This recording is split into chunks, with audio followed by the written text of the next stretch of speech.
Hey guys, it's your girl Olmi, and for today's video, this is another serie of Ella Diaries. So, let's go. For today's mini vlog, ito nga pala yung araw na pabalik na kami guys sa Pasay City galing sa Baguio.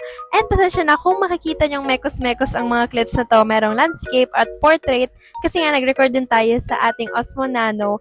Pero nga, storage na siya sa mga panahon na yun kasi over na sa photos and videos guys. Bale 7 AM nga ay nasa Victory Liner na kami pero umalis ata yung bus ay around 7:45 na guys. Galing Baguio papuntang Pasay ay meron nga palang 6 na oras na biyahe and isang beses lang siyang nag-stop over and bumili kami ng chicharon at cup noodles kasi nga darating kami doon ay around lunch time na. And hindi nga kami nagkamali guys kasi alam nyo ba nakarating kami doon sa Victory Liner ay around 1 PM na ata. Pagkababa nga namin ay dito sana kami magla-lunch sa The Original Pares pero lumabas rin naman kami guys kasi hindi siya practical for me and konti lang naman yung option nila sa menu. Nag-book na nga lang pala kami ng Grab papunta sa aming villa kasi nga guys medyo malayo pa naman siya dito and marami kaming dalang gamit at nakakahagard. Grabe yung init pagbaba namin dyan guys ha. Hindi pa nag-a-adjust yung katawan namin from the Baguio feels. And tara! Dito nga pala kami guys nagstay for one night sa One Palm Tree Villa across na Iya Terminal 3. Yes, literal na across lang talaga siya guys kasi tatawid lang kami via Runway Manila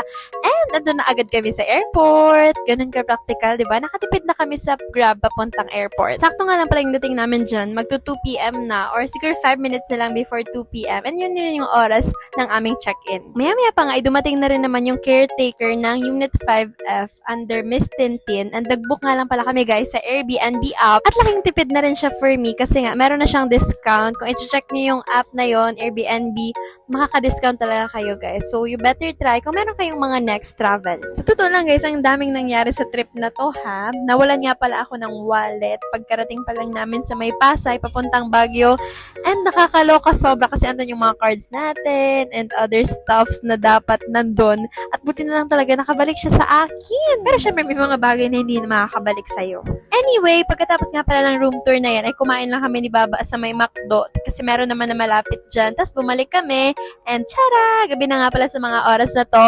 Nag-walking kami sa may Runway Manila and chinek namin kung ilang minutes ba ang paglalakad papunta rito. At malapit lang naman talaga siya guys. Around 10 minutes ay andun ka na sa Naiya Terminal 3 from our condo. Hindi ko na nga pala napakita guys pero pagkatapos naming mag-walking ay bumalik kami sa condo and nag-dinner. Tapos lumabas ulit kami. Around 8 something na to guys. Magna 9 PM at papunta tayo sa BGC.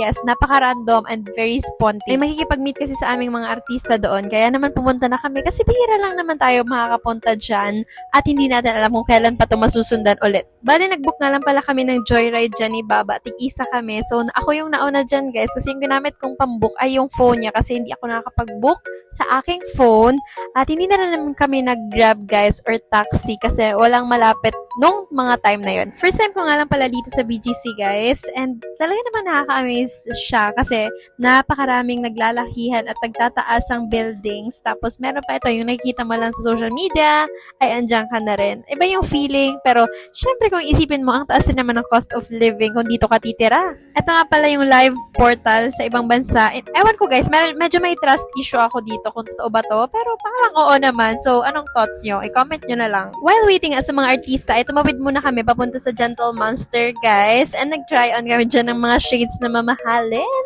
And nag-picture-picture na rin kasi andyan nga yung Gentle Monster. Ipopost na lang natin yan kasabay ng mini-vlog na to. Ang original plan sana nga talaga guys ay pupunta muna kami sa Uptown Mall kasi nga gusto ko makapunta doon. Pero dahil anong oras na nga to and that's around 9 na nung nakarating kami dyan, ay napaka-short na ng time and parang magsasarado na yung mall. So ending, dito na lang talaga kami nagstay at naglakad-lakad.